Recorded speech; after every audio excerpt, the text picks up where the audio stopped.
Hare Krishna.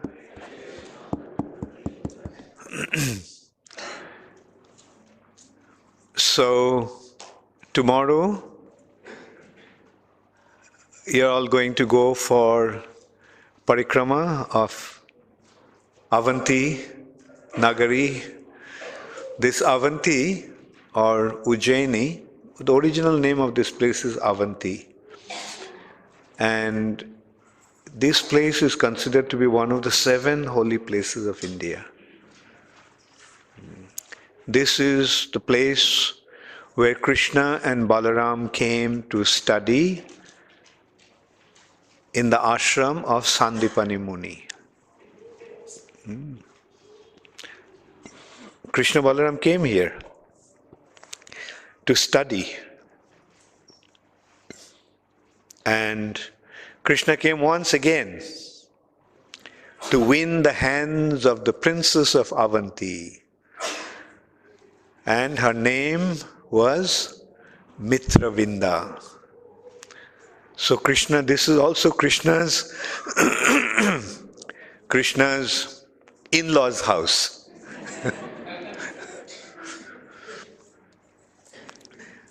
There are 7 places which are identified as the places of Lord Shiva. They're called Jyotirlingas. And this is one of the Jyotirlingas of Lord Shiva. This place is the temple of Mahakal. Maha means great and Kal means time.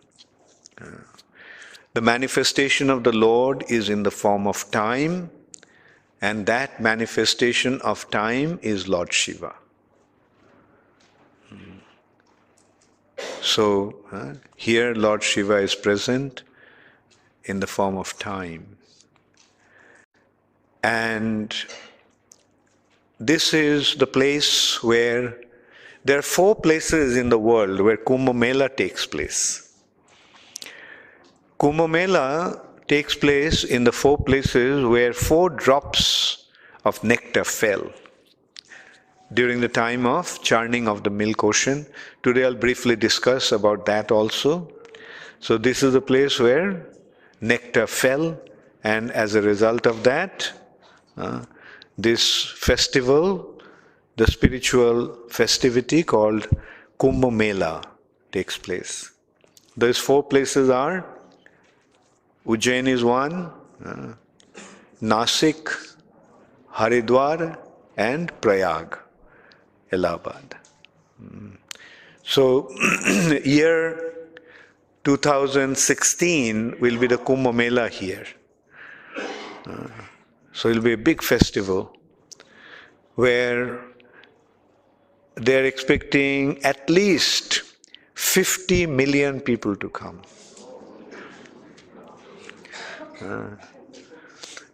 And you know something? The Madhya Pradesh government wants ISKCON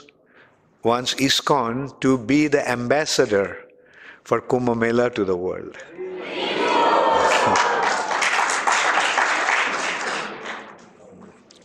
They want ISKCON to do the representation and publicity of Kumbh Mela. And they requested Ambarish Prabhu, Alfred Ford, to be the ambassador. And Ambarish Prabhu agreed. So that's why this parikrama is, I'm sure you'll like it very much. And then first we'll go to Jagannath Temple. Jagannath Temple is just about 7 minutes drive from here, where we have a setup called Midday Meal Program, ISKCON Food Relief Foundation program. And here we are feeding only 25,000 students. Actually, the number has dropped. And we can increase, but we are deliberately not increasing. The number dropped to 21,000. And in Madhya Pradesh, they eat chapati. So it was a big challenge. Like we had to feed the boys and girls in schools with chapatis. And each student gets 3 chapatis. So when we started for 25,000 children, so that means we had to bake 75,000 chapatis a day. And we met that challenge. We have a machine that makes 10,000 chapatis per hour. So that is the place, and there we also set up a Jagannath temple. Because this place also has a relevance with Lord Jagannath. I forgot to mention that. King Indradumna, for whom Lord appeared as Jagannath, this used to be the capital of King Indradumna. So that's why we decided to bring Jagannath back here. So we have a Jagannath temple there. Many of you may have seen the temple. And here we are distributing food, and along with that there is a Jagannath temple. So tomorrow's morning class, Bhagavatam class, will be there. And it seems tomorrow there won't be any morning session, 11 to 1 session. Right? Yes. Okay. So tomorrow there won't be any morning session, 11 to 1 session won't be there. But we'll meet at 4 o'clock tomorrow afternoon. And I also want to present one thing. Amal Bhakta, come here. Amal Bhakta. Where is Prabhupada Murti? Oh, okay. Well, this Murti is very small, so you may not be able to see. This is Prabhupada Murti. How many of you have seen Prabhupada's Guru Parampara set? Okay, Guru Parampara set is 11-inch Prabhupada. But this is 5-inch Prabhupada. Many devotees told me that for their household altar, that altar is quite big. That Parampara is quite big. So I was requested to get small Prabhupada. And you can see this 5-inch Prabhupada, and we are going to make a Parampara also set of this Murti so that every house can have either this Parampara set or that Parampara set. We'll place the Murti in the front on the table so that you can have a close look. And from a distance, how does Prabhupada look here? Huh? Very nice, yeah? Now, you know who made this? This is Amal Bhakta.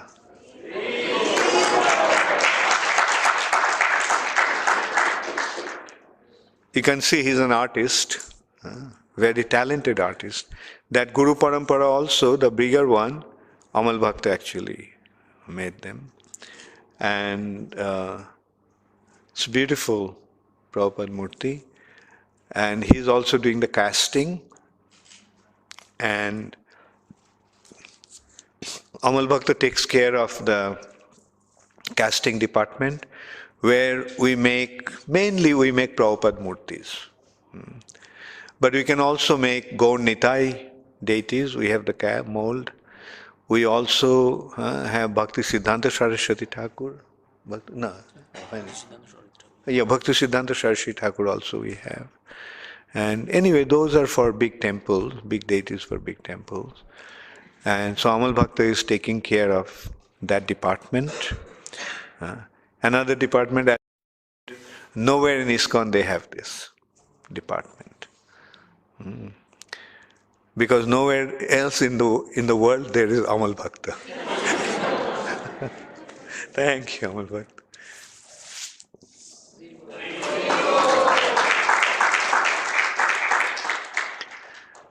Okay, and mind you, Srila Prabhupada covered up to 9th chapter in about 30 volumes. And Prabhupada 9 cantos, Prabhupada's idea was to complete Srimad Bhagavatam with 60 volumes. 60 volumes. And out of that, 30 volumes would cover up to 9th canto. And other 30 volumes, Prabhupada wanted to describe the 10th canto. That means Prabhupada wanted to take 10 cantos, half the time for the 10th canto. So, like half of 9th canto, 9 cantos, and other half of Srimad Bhagavatam that Prabhupada was planning, 30 volumes. Oh. Other 30 volumes. So Prabhupada wanted to cover 10th canto with 30 volumes. And probably another few volumes to cover 11th and 12th cantos. So now we have already exhausted 6 sessions. And we didn't even cover only up to part of 5th canto. Anyway, so today I will go quickly through the other important chapters or other exciting stories. And then 4 days or 4 sessions, I would like to discuss about the 10th canto, Krishna's pastimes. Should I keep these 4 sessions for Krishna's pastimes? Or should we carry on and then see how many time is left for? Okay. Okay, as I said, I'll quickly try to go this.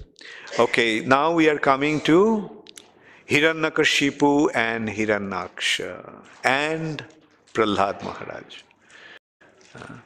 So you all know that Joy and Vijay were cursed to become demons and fight with the Lord 3 times. So those Jai and Vijay came as Hiranyakashipu and Hiranyaksha. They were the 2 sons of Diti and Kashyap. Kashyap is another Prajapati, and he was a progenitor. He married many wives, and out of them one was Diti and the other was Aditi. These Aditi's sons are the demigods. Indra, Chandra, Varun, etc. Agni, Surya, Agni, Jam. And so Diti became envious that Aditi's sons are so illustrious.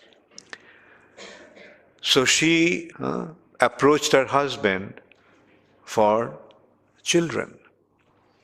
But unfortunately, she approached him at a wrong time, in the evening, at the twilight, at the time when the ghosts and pisachas and hobgoblins roam around. An inauspicious time. So Kashyapa told that, look, this is not the right time for such activity. But she, being very driven by her lust, she forced him, or then Kashyap had to comply to her request. And he also warned her that you are going to give birth to some very, very inauspicious beings. And the result of that, 2 sons were born. And they were Hiranyakashipu and Hiranyaksha. Right after their birth, they started to grow. And in a very short time, they became as tall as if they were reaching the sky. Extremely powerful and extremely uncontrolled, extremely violent, and they were just roaming around, challenging everyone, especially Hiranyaksha. And Hiranyaksha was going to places, challenging different demigods and others. So when he went to Varuna, in his kingdom called Bibhavari, when he reached the place called Bibhavari, and that is in the underwater kingdom of King Varuna, and he challenged him to fight. So Varuna told him that, look, I am no match for you. So fighting with me, you are not going to get any joy. You'll defeat me very easily. So there's no reason, no need for you to fight with me. So fight with somebody who is equally powerful to you. So he asked, tell me, who is equally powerful to me? Is there anyone who is as powerful as I am? He said, yes, there is someone. Who is that? Hari. Where is Hari? Hari is everywhere, but it's difficult to find him. But if you try hard enough, then you may be able to see him. You may be fortunate enough to see him. So then, Hiranyaksha saw that one very strange being that looks like a boar, but had a gigantic form, and he was lifting the earth from the lower region of the universe. When Hiranyaksha, one of the hobbies of Hiranyaksha was to collect gold. His eyes was always looking for gold. Therefore his name is Hiranya, means gold, Aksha means eyes. So he's always looking for gold, and he collected all the gold. And as a result of that, the earth became devoid of gold. And gold actually maintains the balance for the earth to remain in the orbit. So when all the gold was taken out of the earth lost its ability to stay in the orbit and fell into the lower region. So there was a need for rescuing the earth.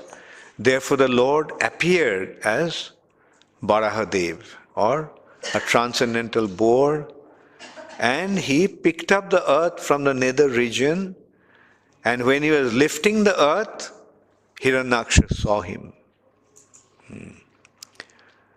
So there is Jayadev, Kavi, wrote a very beautiful description of Varahadev rescuing the earth. Bashoti dashana shikhare dharani tabo lagna shoshini kolonko kaleva nimagna keshava dhrita shukara rupa jai jagadisha hare. Bashoti dashana shikhare dharani tabo lagna. Dharani is another name of earth. Earth was lying on your tusks, and seeing that earth was actually fallen into the nether region, lower region, therefore earth became dirty, so he picked up. The transcendental body of the Lord appeared to be blemished with earth on his tusk, just as the moon with her marks on it. Shoshini meaning Shoshini Kolonko Kaleva Nimagna. Just as if the Shoshini was lying on the moon, the the blemish on the moon. So Varahadev was lifting the earth planet, and he placed the earth planet on the orbit.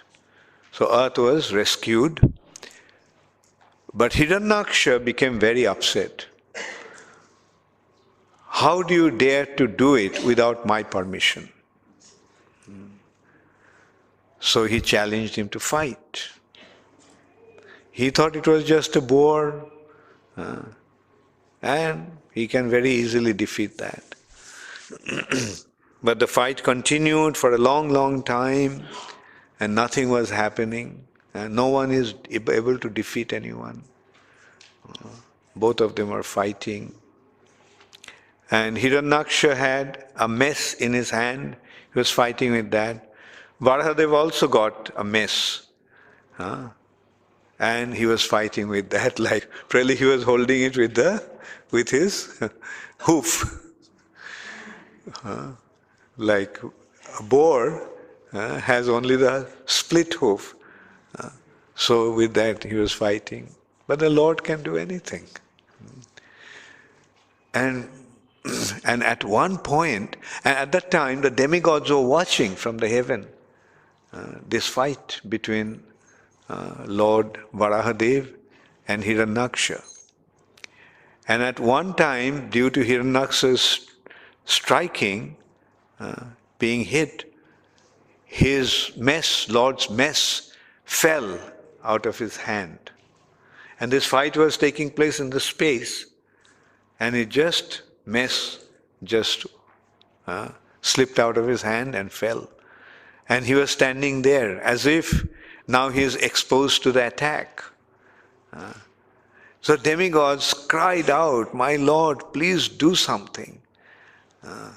Our life here is almost in our throat. It's about to leave our body." So we had enough excitement. So please do something. So then Varahadev just touched him with his hoof or hand. And Hiranyaksha's body started rolling down, down, down. Dead. When Hiranyakashipu got to know about that, he was very, very upset. He called his associates, all the terrible demons, and said, Hari, who is the root of our enemies, the demigods, killed my brother. So kill all the demigods, kill all the people, those who are supporters of demigods and Hari. Burn all the places where they worship the demigods and their fountainhead, Hari. And I am going to kill Hari to take revenge. With my trident, I'll kill him, and with his blood, I'll perform the funeral rites, the last rite of my brother to satisfy his soul. Then he went to his family members. His mother, Diti, was very, very heartbroken due to the loss of her son. And all the other members were lamenting.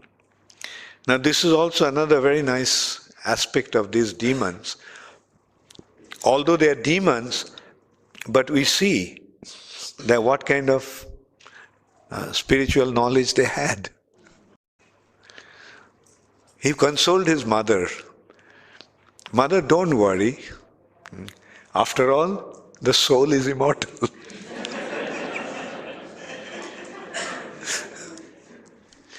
It is due to the Maya, one assumes the form.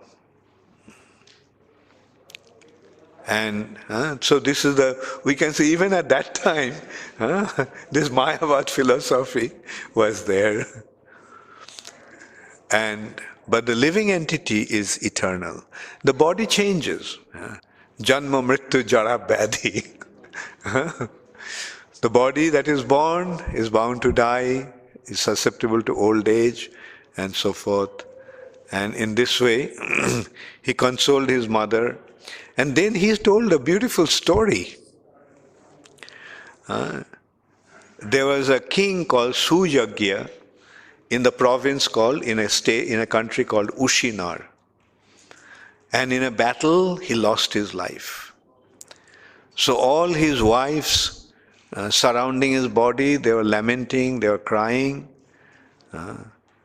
And at that time, Jamraj assumed the form of a little boy, came to them and asked them, "Why are you crying?" And the queen said, "Because our husband died." Oh, died? What does it mean? Well, our husband left. Why do you say he left? He's there. I can see that he's lying there. Then they said, well, that's his body, but he left. Mind you, Hiranyakashipu is telling this story. He left. So who left then? His body is lying there. You said that he left. Well, that's the soul that kept the body alive left. Oh, so did you ever see him? Then it occurred to the queens that we didn't know the real person. So the person who left, we never really got to know him. So this is how Jamraj taught them this lesson. That you're crying for somebody whom you don't even know. All the relationships that you developed is simply based on that body. You know the body, but the body was changing. That's not the real person. The body is lying there. Why are you crying? The person who left you don't even know. So then Hiranyakashipu considered that he'll have to take revenge. And in order to take revenge, he'll have to become more powerful than this person. So the way to take revenge is by becoming immortal. The person Hari is so powerful that he killed my brother, who was equally powerful as I am. But now he is gone. He is dead. It's been killed by him. So if I will kill Hari, but before killing them, before going to fight with them, I have to acquire enough strength. I have to become stronger than him. That is, I have to become immortal. Then he won't be able to defeat me. So Hiranyakashipu then left for Mandar mountain. And on the top, he went on top of the Mandar mountain, stood there on one leg, practically standing on the toe, with his hands raised upwards, not moving, not taking food, not eating anything, not sleeping, just stood there like that. And days went by, months went by, years went by.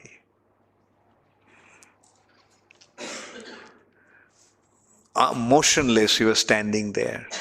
And in the meantime, the ants came and they got a good supply of food. So they started to eat the body of Hiranyakashipu. They ate his skin, they ate his flesh. Years went by, so they started to eat. Then they went inside his body, started to eat his stomach, lungs, heart, nerves, brains, everything was eaten up. Only the skeleton was standing. Such terrible austerity. And his heart is gone, eaten up. So his life air was preserved within his bone marrow. Such severe austerity created so much heat that heat reached the heavenly planets, upper planetary system. The residents there couldn't stay there anymore because it's so hot. So they approached the Lord. They approached Brahma. And do something, like we can't, it's unbearable, we can't stay here anymore. So then Brahma said, okay, I'll go. I can see it's Hiranyakashipu who is performing austerities. So Brahma then sprinkled some water on his body from his kamandalu, from his water pot. And immediately Hiranyakashipu's body became restored. His body became, he assumed a beautiful body. And due to this austerity, this body became so strong that even thunderbolt couldn't do anything to this body.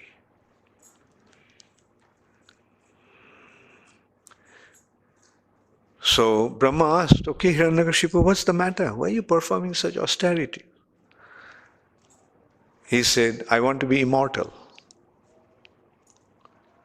Brahma said, I can't give you that boon, because even I am not immortal, so how can I give it to you?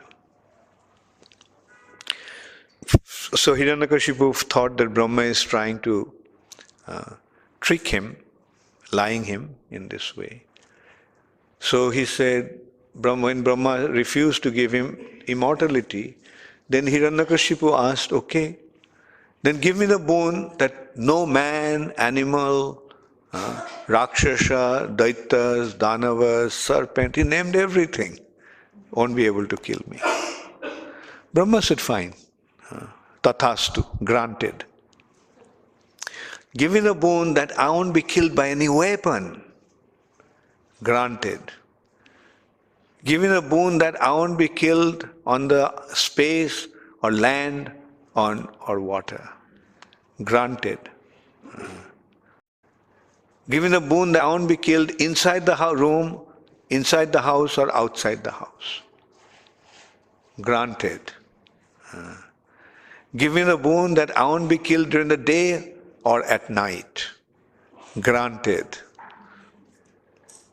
So now Hiranyakashipu felt that he has become immortal. No weapon can kill him, no man can kill him, no animal, no Rakshasa, Danava, Daita can kill him. He won't be killed in the space or on the ground. He won't be killed during the day or at night. He won't be killed by any weapon. And Hiranyakashipu started to terrorize the whole world. In the meantime, when Hiranyakashipu left to perform austerities, the demigods attacked his kingdom. And at that time, his wife, Kayadhu, was pregnant. So they arrested Kayadhu and they were taking her to their abode in the heavenly planet so that when the child would be born, they would kill the child. So on the way, Narad Muni confronted them. Said, why are you tormenting a woman? You are so honorable person. Torturing a woman is not befitting a gentleman. So they said, no, we are taking, this is Hiranyakashipu's wife, and we are taking, he is pregnant, and when the child is born, we would kill him because the demon's son will become another demon. Then Narad Muni said, no. The child that is in the womb of this lady is a great devotee. So there is nothing to fear from him. So then the demigods left Kayadhu. So Kayadhu had no place to go. So Narad Muni took Kayadhu to his ashram. And in his ashram, he also blessed Kayadhu that until your wife comes back, the child will not be born. Because people may talk if the child is born in his ashram, who is the father, etc. So he gave the benediction that the child won't be born until Hiranyakashipu came back. And every day Narad Muni used to instruct Kayadhu on the topic of Krishna consciousness. And Prahlad, sitting in his mother's womb, used to listen to all those instructions. And that is how, even in his mother's, when he was in his mother's womb, he received the transcendental knowledge of Krishna consciousness. Then when Hiranyakashipu came back, Narad Muni returned his wife back to him, and in course of time the child was born, and this child is Prahlad. Prahlad, mind you, he became a devotee, even when he was in his mother's womb. So, when he was 5 years old, 6 years old, he was sent to his guru's ashram. The gurus are also demoniac gurus. They are the sons of Shukracharya, Shanda and Amarka. And they gave all the advice on material topics. Physics, chemistry, mathematics, political science, economics. And they're learning all demoniac subject. But during the off time, when they are supposed to play, Prahlad used to teach his boys how to chant the holy name of the Lord and sing and dance. So this is how Prahlad was spending his time in his guru's ashram.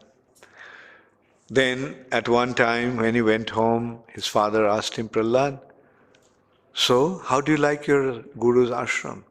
Oh, it's very nice. I have so many friends there.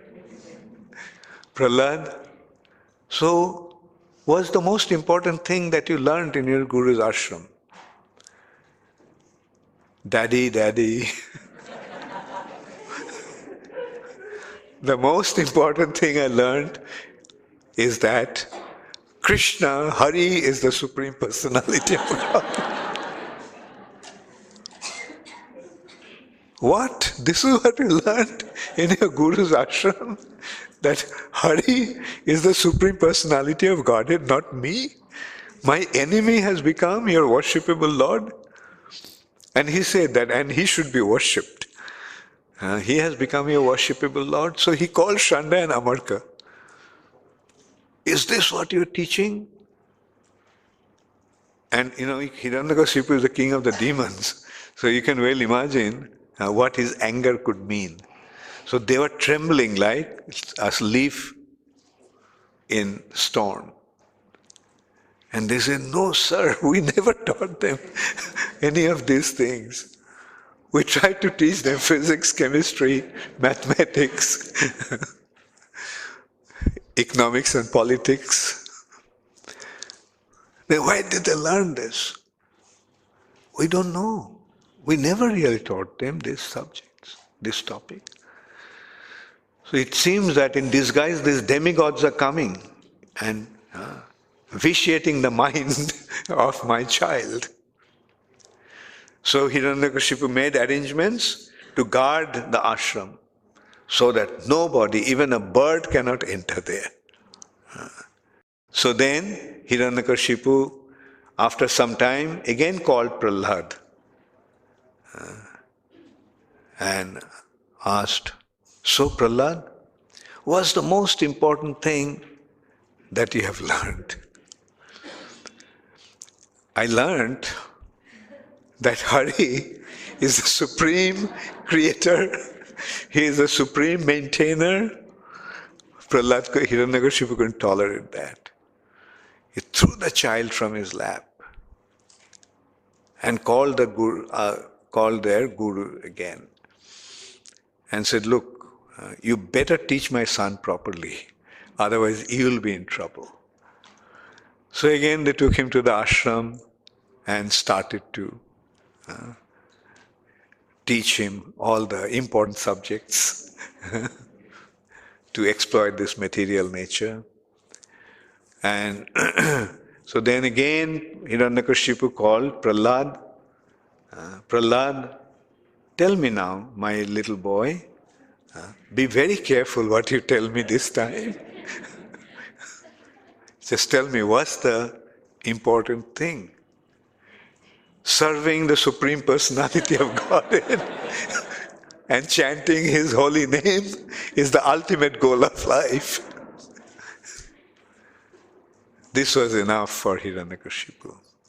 He threw the child out of his lap and he called his bodyguards to kill him.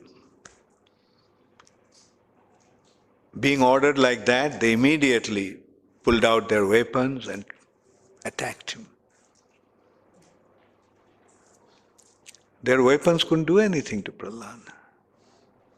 They just stood there. Nothing happened, not even a scratch. These soldiers are so powerful that they could fight with the demigods. Their weapons were strong, advanced enough to kill the demigods. But to Prahlad, they couldn't even scratch his body. Hiranyakashipu was surprised. But at the same time, he thought, after all, he's my son. So he said, throw him in the pit of the snakes. Mind you, this is not happening here. It's happening in the abode of the Daitas, in the heavenly planets actually. And those snakes there are not small cobras. There are 10-headed, 50-headed, 100-headed serpents. So threw him on that pit. And the snakes kept on biting, but nothing happened. Then the snakes got exhausted. And they appealed to Hiranyakashipu. My Lord, our fangs are broken. Our poison bags are empty. I poured out all the venom that we had, but nothing is happening to the child. Okay, now he has been taken out. Okay, light a fire, huge, like a mountainous piling of logs, and it was set on fire, and Prahlad was put in there.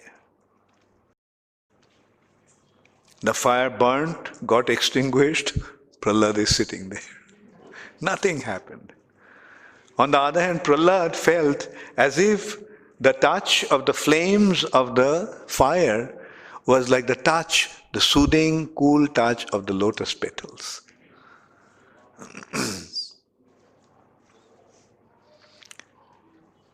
Okay, this also didn't work.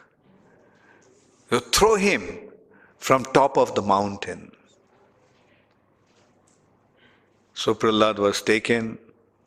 Hiranyakashipu was standing there to see that they're executing the mission properly.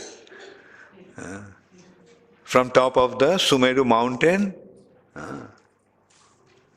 Prahlad was dropped. Nothing happened.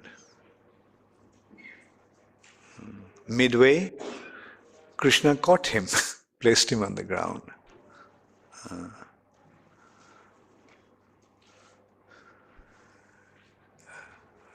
Okay, now bury him in the ocean and put all kinds of boulders, mountain peaks, to bury him underwater, that he cannot come out from. So that was arranged. Prahlad was thrown into the ocean, and then they started to drop all these big boulders and mountain peaks.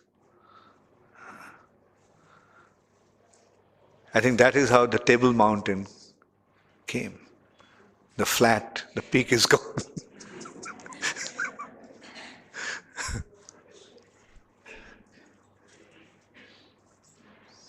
And when Hiranyakashipu thought that, well, finally, the kulangar, the fire that is going to burn the whole family has been taken care of.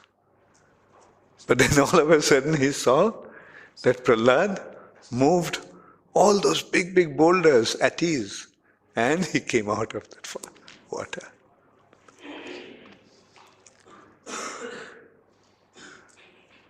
So again Prahlad was brought to the court of Hiranyakashipu. Hiranyakashipu asked, "Tell me, where are you getting all this strength from?" "I'm getting all the strength from where everybody gets his strength, even you." "From Hari I'm getting. He is the one who is the supreme controller. And what is happening to me is due to his divine arrangement." So Prahlad, Hiranyakashipu asked, "Where is your Hari?" "He's everywhere, I told you." "Is he in this pillar?" "Yes, he's in this pillar also." "Okay, let me go and see." Just, he hit the pillar, huge pillar in the palace. The pillar broke with his blow. And then a strange creature appeared from that. His head was like that of a lion, and his body was like that of a man. Hiranyakashipu had never seen anything like that. But he realized that this is his enemy. So he pulled out his sword and tried to attack him. And he also resisted that attack. Both of them started to fight. And the fight went on for a long, long time. Now it was almost, the day is about to turn into night. Then the Lord,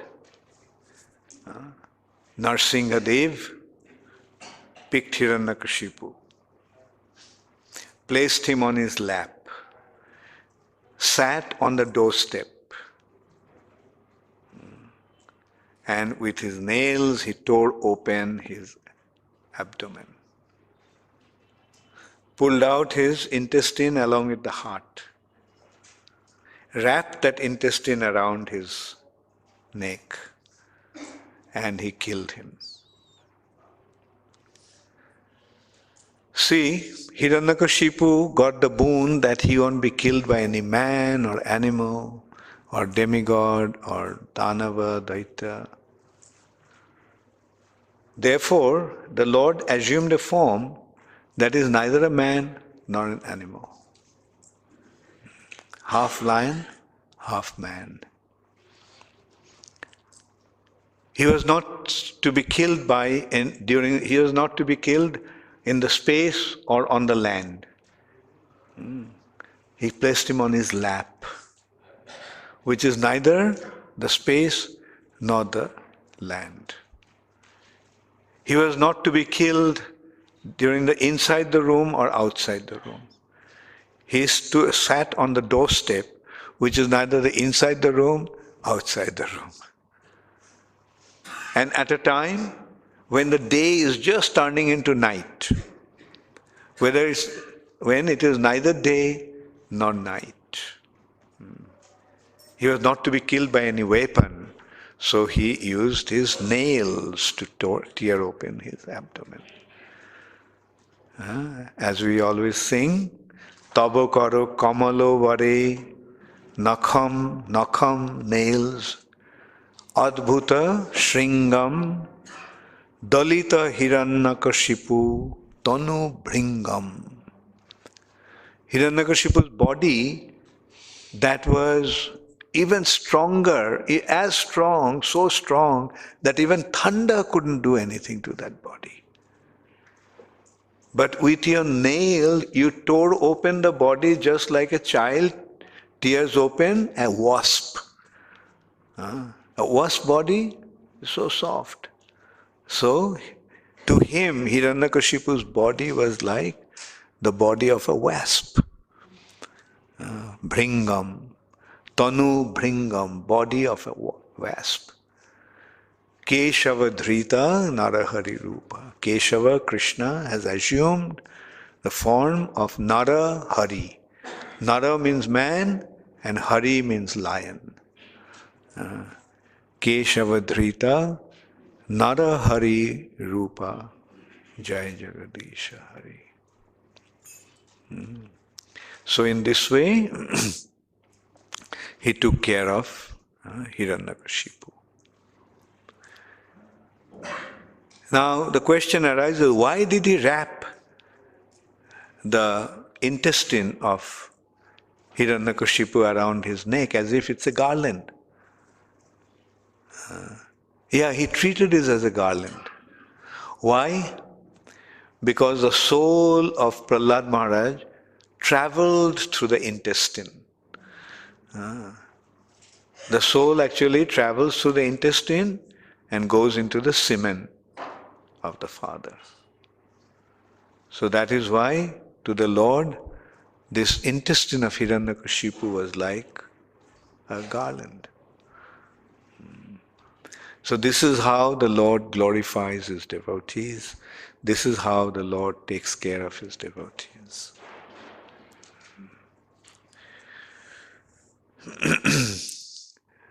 Okay, let me see.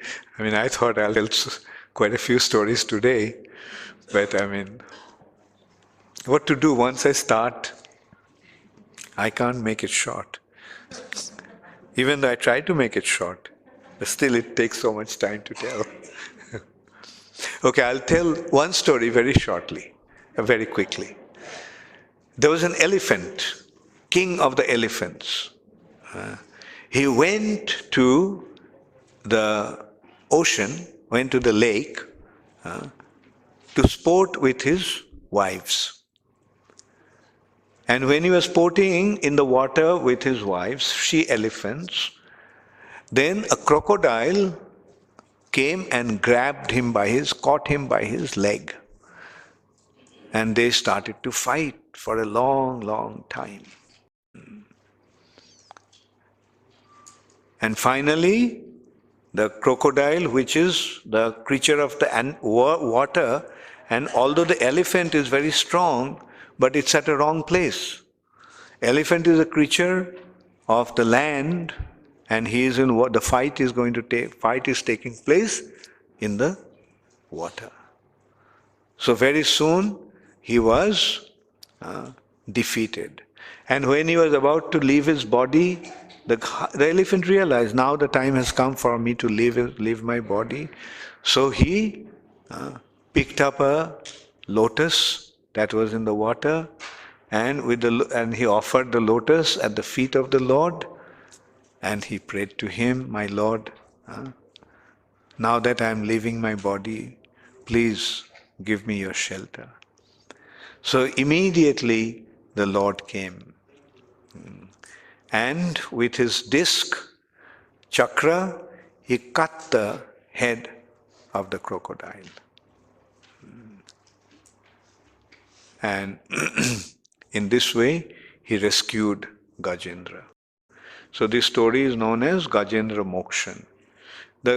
At that point, Parikshit Maharaj asked that how come this elephant actually even remembered the Lord in spite of being in an elephant body?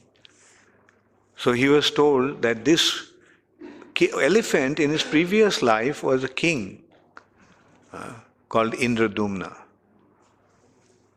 And after giving up his household life, he went to the forest to perform austerities in Banaprastha life.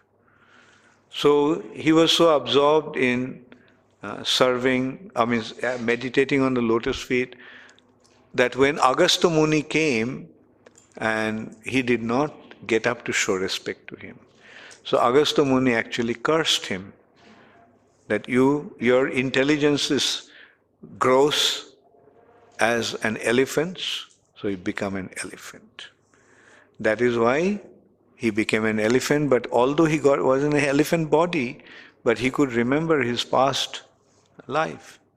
He could remember the Lord and his relationship with the Lord, and that's how in this life he recalled about his relationship. So this is actually a real story, real happening. But Surdas, one great poet, he actually took this story to tell us a very important, give us a very important lesson. So he actually put it as an allegory that this elephant is a living entity. He is from the land. So the living entity is from the spiritual world. He comes to the material nature, to sport, to play around, to enjoy. But in this material nature, which has been compared to a lake or a big lake of pool of water, there is the crocodile. The crocodile is death. As soon one comes to the material nature, death immediately grabs him. And the struggle continues, the continued fight goes on. Death is trying to overpower the living entity, and the living entity is struggling against death. So this way, the thing continues throughout the day. The day has 4 prahars. 12 hours consists of 4 prahars. Each prahar is of 3 hours. And then, at the end, the 4th stage of life, 21st 25 years, 2nd 25 years, 3rd 25 years, 4th 25 years. Now he cannot fight anymore. Life is coming to an end. And so, at that time, the crocodile overpowers the living entity. And at that time, if the living entity remembers Krishna, then Krishna comes. And cutting the neck of the crocodile, death, he rescues his devotee. Another wonderful lesson we learn. So Surdasa's song goes like,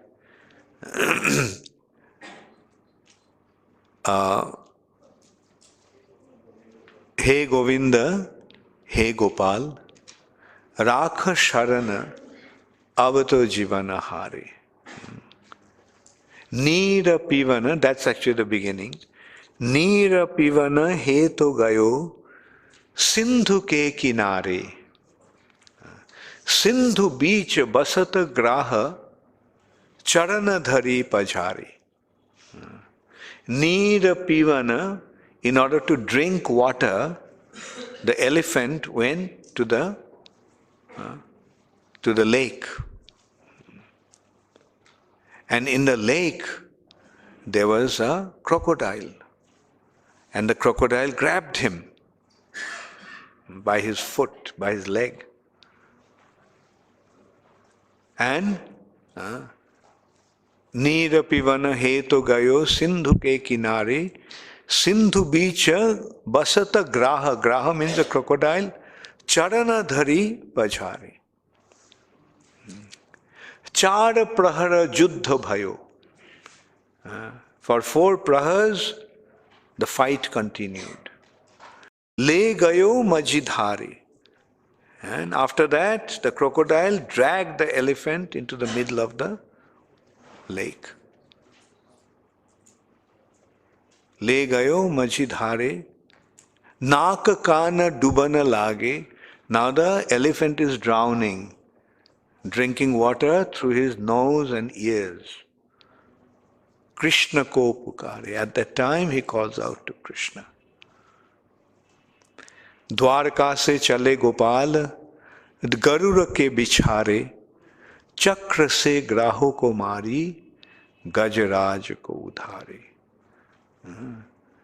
At the time Krishna was in Dwarka, so from Dwarka he came with riding on Garuda, and with his chakra he cut the head of the crocodile and rescued Gajendra, the king of elephant.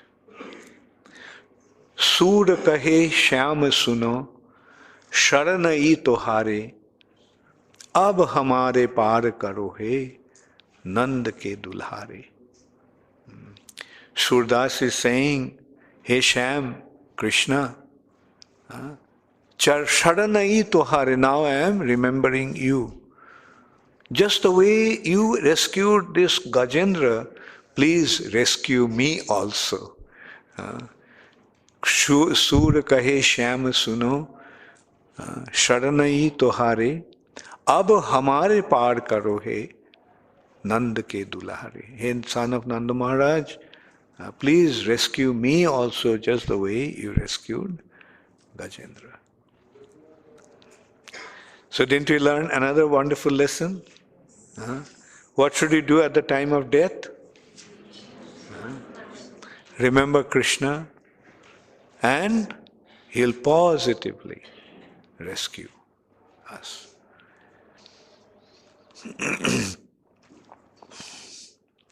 Okay, another anecdote, as I told you, that I will tell about the churning of the milk ocean and getting the nectar. So, the consideration was how to attain immortality. So Lord advised the demigods that churn the milk ocean. Get all the herbs, medicinal herbs, from the earth planet and put them in the milk ocean and make Mandar mountain the churning rod, make King Bashuki the rope for churning. And so you churn the ocean. Now you won't be able to do it yourselves. So take the help of the demons. Make truce with them and tell them that we'll churn out the nectar and we'll share it. So Indra then went to Bali Maharaj, the king of the demons, and proposed. Bali Maharaj said, okay, fine. And so he got the demons to also take part in that. But when they went there, Bashuki's head and tail, like one side was Bashuki's tail, the other side was Bashuki's head. So the consideration was, who will take the head? The demon said, the head is the prestigious part, so we'll take the head. So that is what happens when people become proud. They end up making the wrong choice.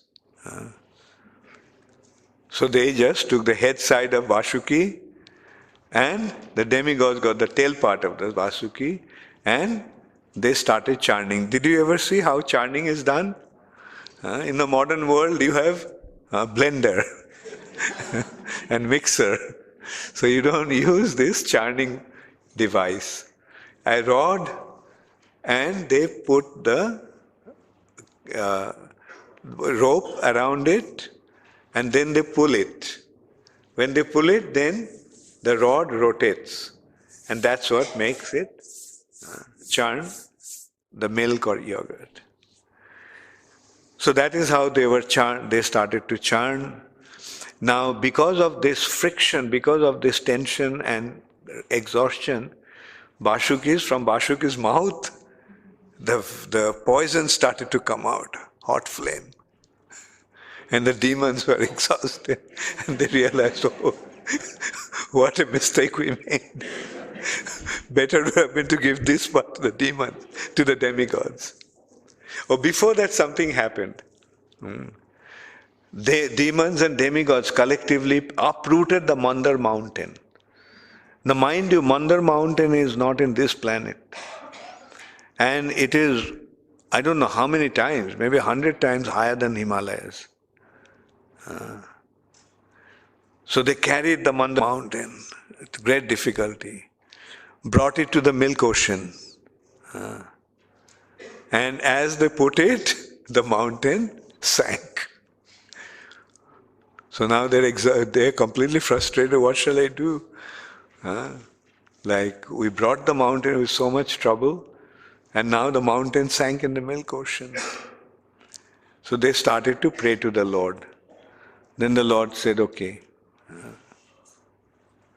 I will hold this mountain on my back, and the Lord became a tortoise. That is the Kurma avatar.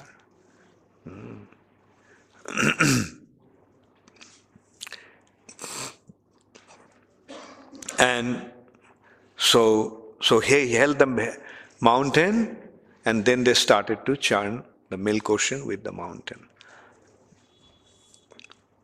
First, the poison came out called halahal, a huge amount of poison, and that poison was going to destroy everything. So the Lord asked Lord Shiva to drink that poison.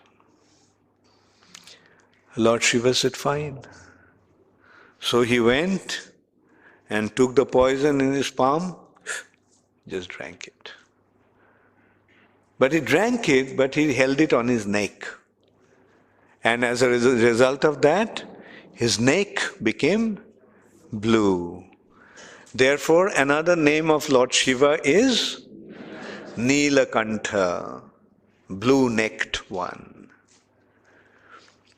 So this is how Lord Shiva rescued this planet from being destroyed due to the poison that came out from churning of the milk ocean.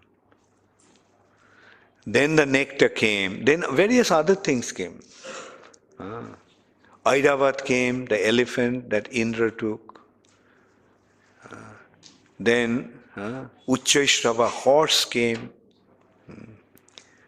And this was something that demons took, something that came out that the demigods took. And then Lakshmi Devi came. Therefore, another name of Lakshmi Devi is Sindhu Suta. Sindhu Suta, the daughter of ocean, Sindhu, because she came out of milk ocean. Then finally, Dhanvantari came, the incarnation of the Lord, carrying the pot of nectar. He handed it, and at that time the demons and demigods started to fight. Demons had that agenda, both the demigods and demons. Somehow we'll get it together, but we'll ultimately get it. And when they were struggling over that pot of nectar, then a few drops of nectar fell on this planet in 4 different places. And one of those places where you are sitting now. And then there was 3 other places where they fell. As I mentioned, Prayag, Allahabad, Haridwar, and Nasik. And in these 4 places, this Kumbh Mela takes place. Kumbh means pot. And this is a celebration of the pot of nectar. At this time, this nectar, this place, they're all the bank of the rivers, And that river water at that time turns into nectar. That's why there is this consideration of taking bath. At that time, at that auspicious time, to take bath, to attain immortality. Amrit. People come from all over the world. And not only from different places in India, they come even from the higher regions of the mountains where there are saintly people who are practicing their spiritual life high up in the mountains, and they don't come. They come also to this. So many thousands of saintly people you see at that time, sadhus, you see at that time. This whole place become filled with. All are just eager to take bath. When Prabhupada was there in Kumbh Mela, he didn't want to go to take bath. He said, you bring some water in the bucket.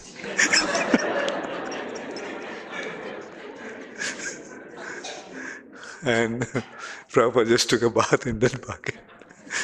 Prabhupada didn't pay much heed to all these activities. Why not? Because we are already plunged in an ocean of nectar. Anandambhuti vardhanam, purnamrita shvadanam. So we don't have to worry about this taking bath. That happens only once in a while. Let them go for that nectar. We have the real nectar. The real nectar of the holy name of the Lord. So this is how the churning of the milk ocean took place. What took place between the demigods and demons. And when the demons realized that they have become deceived, then they launched an attack on the demigods. But they got defeated.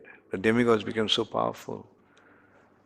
So Bali Maharaj came and he was very much heartbroken that they have been deceived. They took the struggle, they took the trouble of churning the milk ocean. They made the equal trouble. And now the demigods had taken the nectar. I didn't go to that part. Like how the demigods got the nectar. Anyway, you all know that, yeah? Is there any need to tell you all? Should I tell you? Haribol means yes or no.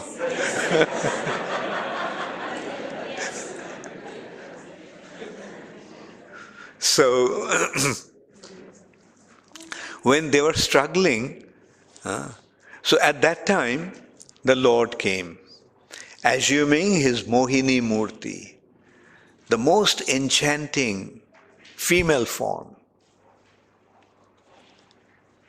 And the demons, who are naturally very lusty, they just forgot everything. They just kept on looking at her. And she took advantage, the Lord took advantage of that, and he said, give me the pot. Don't fight among yourselves. Be good boys. The demon said, fine. Take. Now you stand on lines. Now you sit on lines. I'll distribute it. And so the demigod sat on one line and the demon sat on the other line. And seeing that Mohini Murti of the Lord, the demons forgot about the nectar. They just kept on looking at her with their mouth wide open and eyes popping out of the...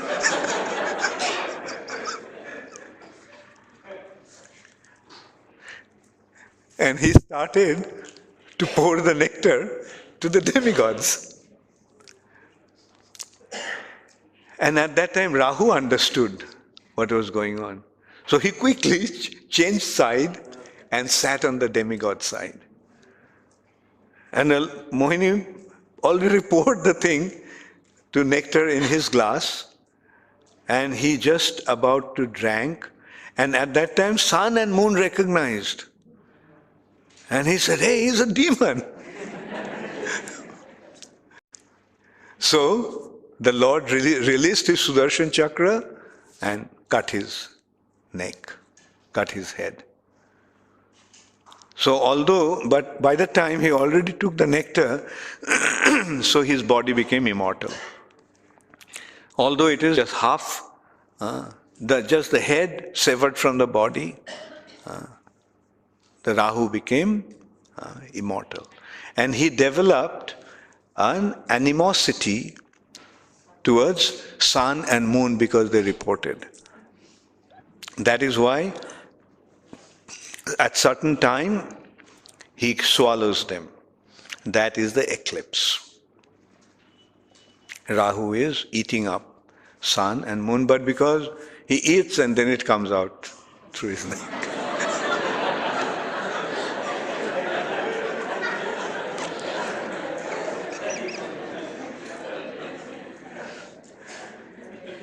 So, and then finally, by serving the demigods, the pot became finished. He said, the demon, I'm sorry. No more nectar left. And they realized that they have been tricked by Narayan, who is always favoring the demigods. So, Bali attacked, but he was defeated. Now the demigods became so powerful. So Sukracharya told Bali, you perform a sacrifice called Vishwajit-yajna. And with that, performing that yajna, you'll become very powerful, then you can launch an attack on the demigods. And under the supervision of Sukracharya, this Vishwajit-yajna was performed, and as a result of that, the demons became very powerful. Headed by Bali, they attacked Indrapuri, Alakapuri. Challenged Indra for a fight, and in that battle, Bali now defeated Indra. And all the demigods were chased out of the heavenly planets, and they were roaming around like a vagabond, like a bunch of vagabonds, without any shelter, without any home. And seeing their condition, their mother, Aditi, became very much afflicted. So she appealed to the Lord, my Lord, please do something about my children. So the Lord assured, okay, I will come. You perform a brata, observance of vow called Payabrata. So she performed that brata, and as a result of that, the Lord appeared to her as a son, as Vamandev. Bali Maharaj was very generous.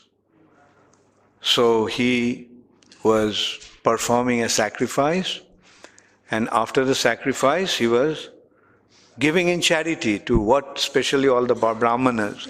Whatever a Brahmana wanted, Bali Maharaj was ready to give it to him. So at that time, Vamandev came. Small little boy, dwarf. The Brahmanas carry an umbrella because they have to keep their head cool. Now, it was so small that it looked like the umbrella was moving because he was not visible. But when he came to Bali Maharaj, then Bali Maharaj was struck by his beauty. Such a beautiful child. So Bali Maharaj felt that, let this boy ask for anything, I'm ready to give him that. So when he asked the boy, my son, my dear Brahmana, what do you want? And he said, I just want 3 steps of land. He said, what? 3 steps of land? You came to Bali, who is famous for his charitable nature. Ask for anything, kingdom, wealth, cows, horses, elephants, wives, anything that you want, I'll give it to you. He says, no, all I need is 3 steps of land to lie down. To lie down, all we need is just 3 steps of land. So what's the use of asking for anything more? Because in this material nature, what is of any value? So when he declined to take anything else from Bali Maharaj decided to grant it. Okay, if that is what you want, I'll give it to you. Sukracharya said, Bali, be careful. This is Hari.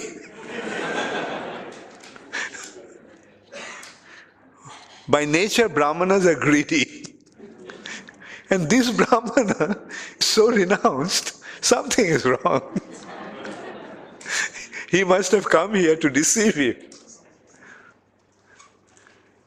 So Bali Maharaj said, if this is Hari, then I'll consider myself too fortunate. I am prepared to give him anything and everything. You are saying that he has come to take everything away from me in the plea of these 3 steps of land. He doesn't have to even ask for that. I am ready to give him everything that I have. So that shows the nature of Bali Maharaj. And that's why Bali Maharaj is a Mahajan.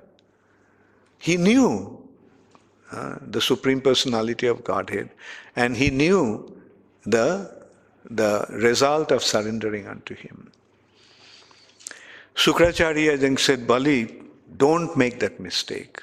I am your spiritual master. Please listen to me. The demons will lose everything. So Bali Maharaj said, no, I gave him my words and I'll stick to my words. So then, to grant sanction the boon, he had to take water to do achaman. Before taking a vow or before chanting a mantra, one makes the achaman. Without doing the achaman, this act of taking a vow will not be complete.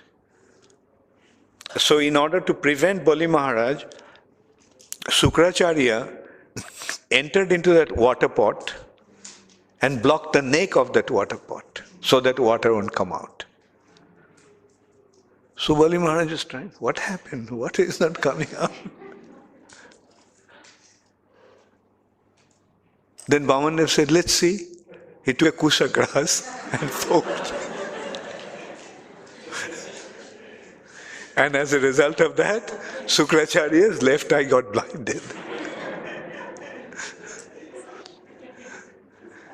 And so screaming, he just came out, and Bali Maharaj offered Vamandev these 3 steps of land. With 1 step, the Lord covered the entire earth.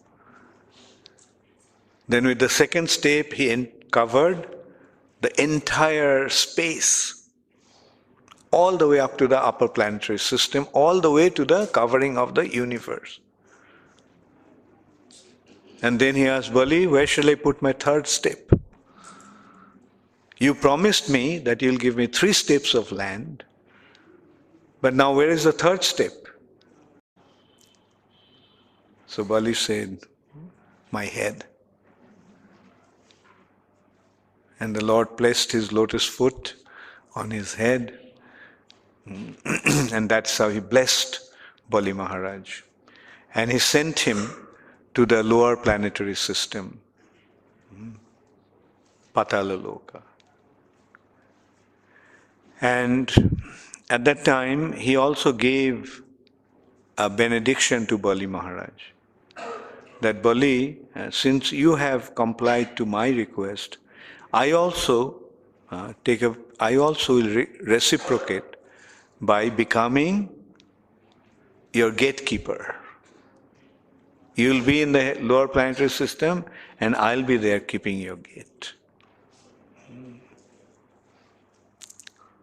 So this is how the Lord blessed Bali Maharaj. And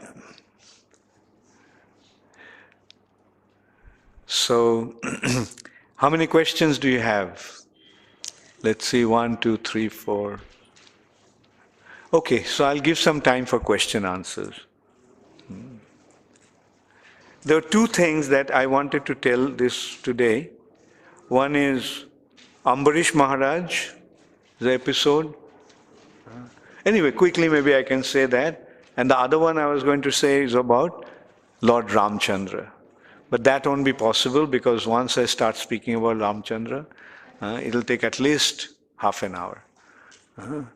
So Ramchandras you already know, and if you want to, you can read. Ambarish Maharaj's story, anecdote, is short. I mean, briefly I can describe, but it's very, very relevant for us. Ambarish Maharaj was a great king, and he performed this Ekadasi Brata for 1 year. And now this Ekadasi Brata, you know, fast has to be broken at certain point, certain time. Otherwise the Ekadasi will not be complete. Like you fast and then break fast on the next day at a certain time. So Ambarish Maharaj, when he observed Ekadasi, at that time Durvasha Muni came there with his 64,000 disciples. So Ambarish Maharaj told him, please go take your bath and then you please come and take your prasad here.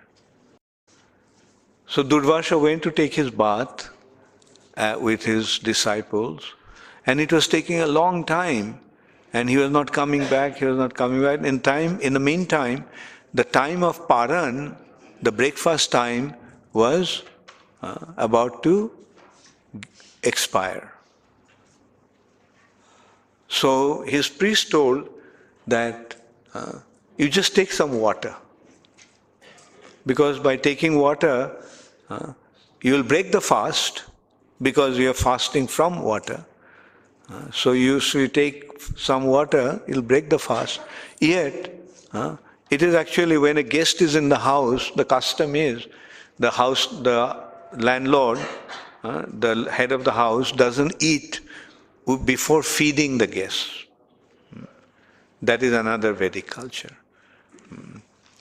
So he said that, so he didn't want to break fast without feeding Durvasha Muni.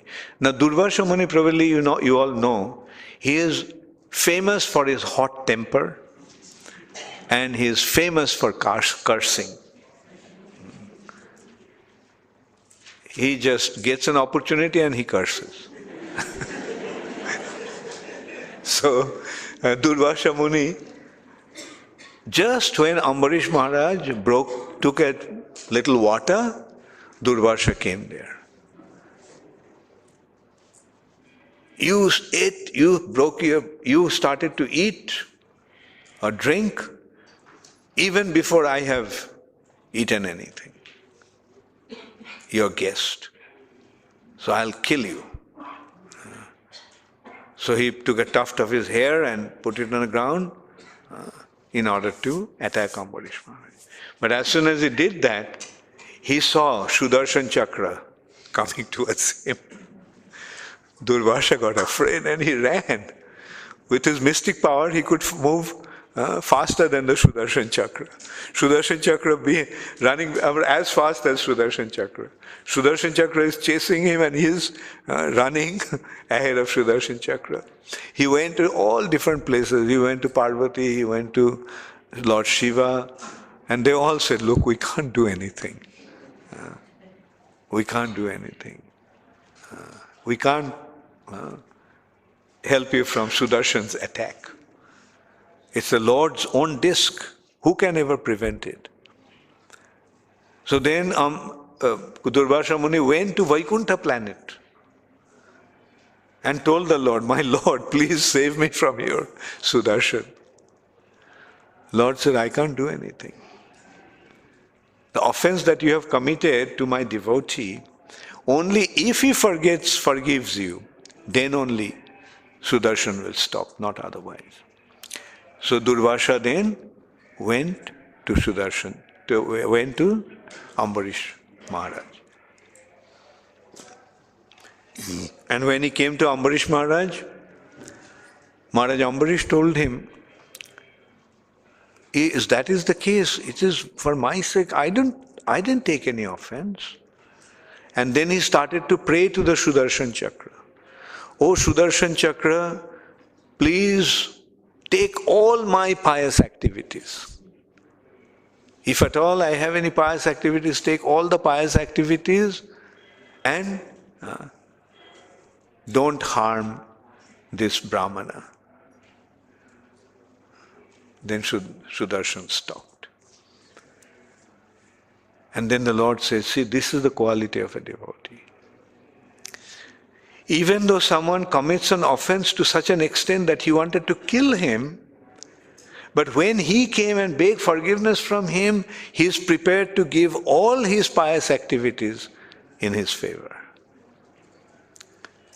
So did you learn something from this episode? Sure? How many of you think that you learned? Please raise your hand.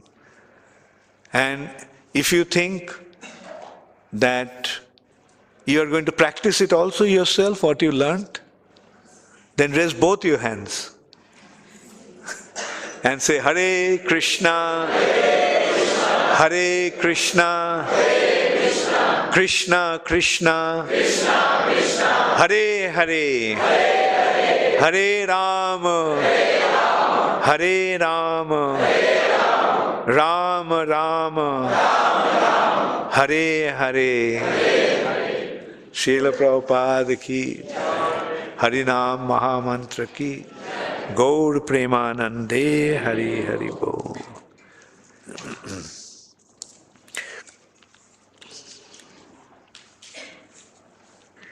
So first question from Kanchanabja Das.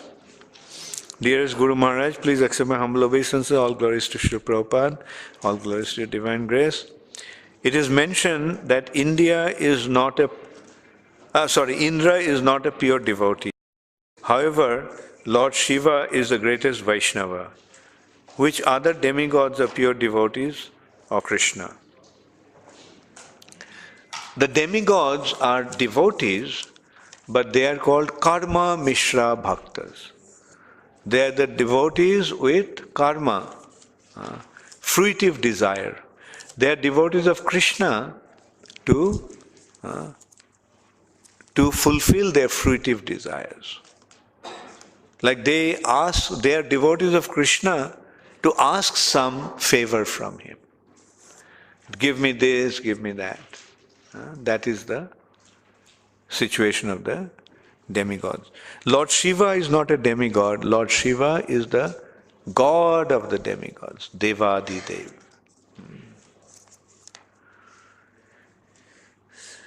Janavi Priya Devidasi. Hare Krishna, dearest Guru Maharaj, Dandavat Pranam. As your grace told, while churning the ocean, Airavat, Surabhi and Lakshmi came out. But they even survived before the churning Leela, Lord Indra offended his Guru. That time he was sitting on Airavat. Yeah.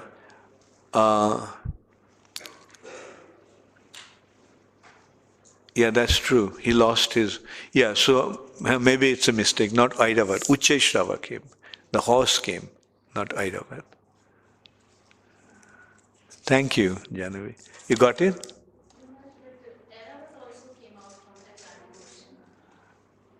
Well, I don't know. There's a... I mean, as you said, like he... And I also remembered, like he was actually...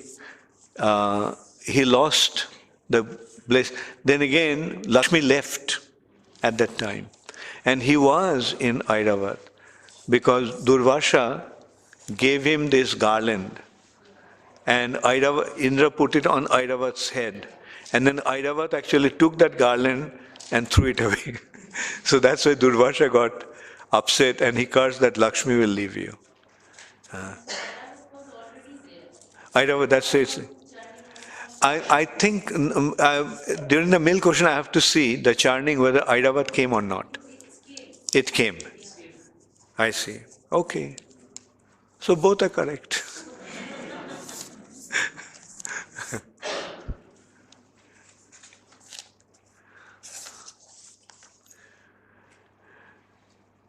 Dev, who is Dev? Okay.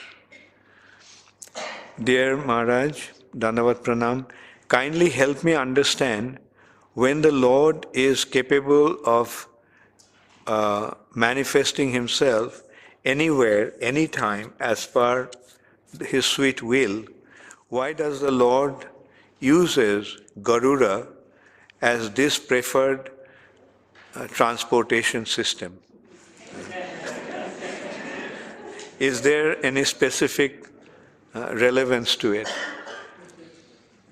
You see, generally they maintain a certain decorum.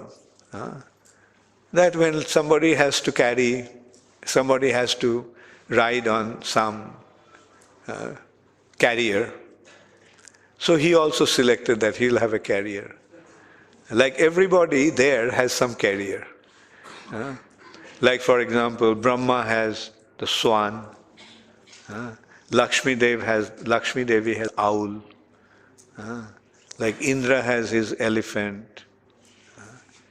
So similarly, the Lord takes that Garuda as his carrier in order to give him some service. Otherwise, Lord can do anything. But he offers some service opportunities to his devotees.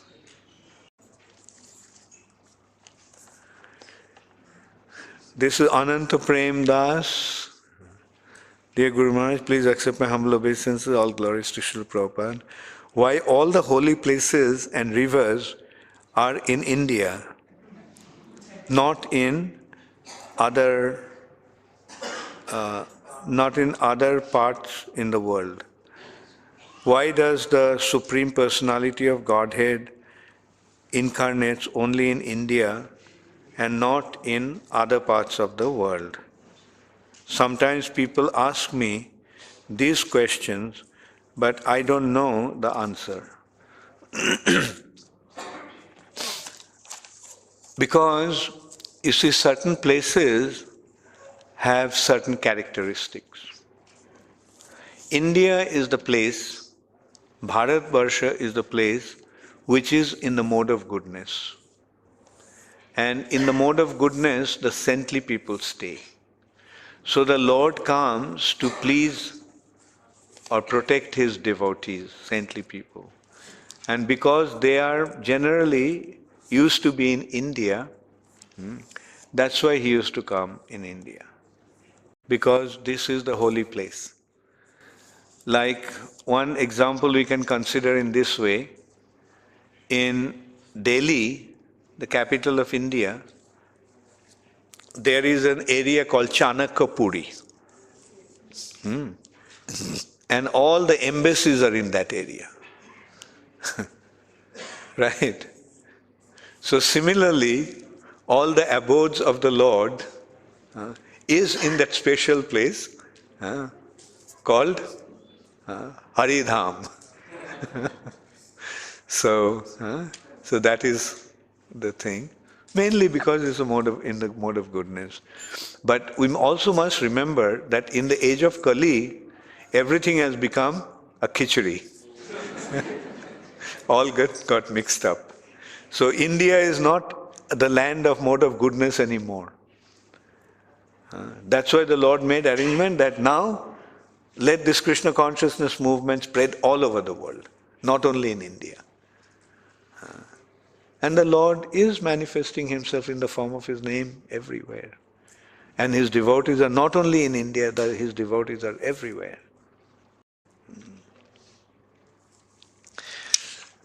Okay, Ananda, Krishna Prem. I think these are the questions you had in the morning. Okay. You once told me that not everyone will become Krishna conscious. So for them, Varnashram system will be there. But I thought Krishna consciousness was for everyone, in every town and every village. It is in every town and every village, but not everybody. You get it? It's spread all over the world. And that's what Prabhupada actually told me. That Varnashram is needed because Krishna conscious, that not that everybody will become a devotee. Those who won't become a devotee, for them we need we need Varnashram to structure them, right? According to their propensity and ability. Answers your point? Does the Guru choose the disciples' ashram and varna in Vedic times and nowadays? Yeah, Guru sometimes used to do that. Like one very nice example is there was I'm trying to remember the name of the Guru. Anyway, I'm just cannot remember. There was once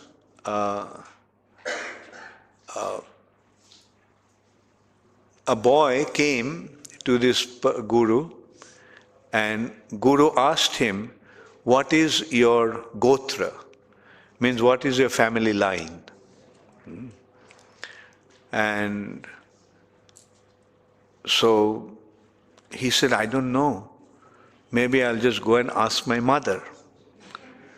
So he went to his mother and asked. So his mother told him that in my youth I was serving many people, and that's how I got you. So I don't really know who is your father. So the boy came and told that to this Guru. So generally it is the Brahmanas who actually accepted as a student for studying the Vedas those days. So he came and he told him that I don't know who my father is, what my gotra is, because that's what my mother told me. So he said, the Guru said that since you are so truthful, this is a Brahminical quality. So you are a Brahmana. So he accepted him, and although he didn't have his gotra, the Guru actually gave him his line through his mother. Her mother's name was Jabali, and the boy's name is Sattakam. So he is known as Jabali Sattakam. All right. So this is how the Guru does taste the quality of her. But nowadays you can't do that. I mean, at least I can say that I can't. Because the temple's request, can you please give him Brahmin initiation? Because our temple needs a pujari and a cook. Now the boy is illiterate. Can't even write his own name. And I get request, please give him Brahmin initiation. Like that's the situation. That's why I started this system that for Brahmin initiation one has to have Bhakti Shastri. So that at least, some, in a way to recognize his propensities. Next question, what does our birth caste mean in modern times in ISKCON movement? In ISKCON movement, we all belong to one gotra, called Achyuta Gotra. That is Lord's Gotra. So nowadays, American, Europeans, Christians, Jews, Muslims joining ISKCON, and they're accepted from Achyuta Gotra. All right? So these are you have another question. Why did Pandavas discriminate against Karna when he was obviously a great warrior by skill, if not by birth?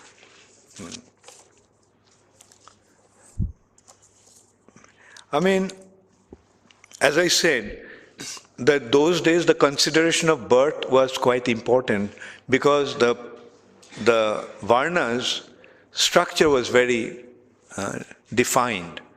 Like generally in the family of a Kshatriyas used to be born. But if he didn't, then he was not recognized as a Kshatriya or a Brahmana. Like for example, Ravan is born in a Brahmana family. But do we recognize him as a Brahmana by birth? No, he is not.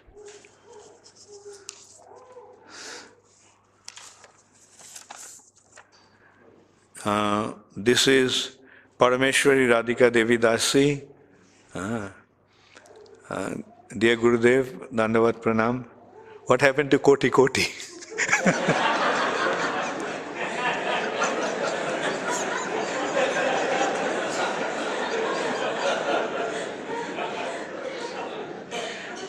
My question is, why did Lord Shiva hold poison in his neck? Because, like although he is Lord Shiva, but generally the poison would affect when it goes to the stomach.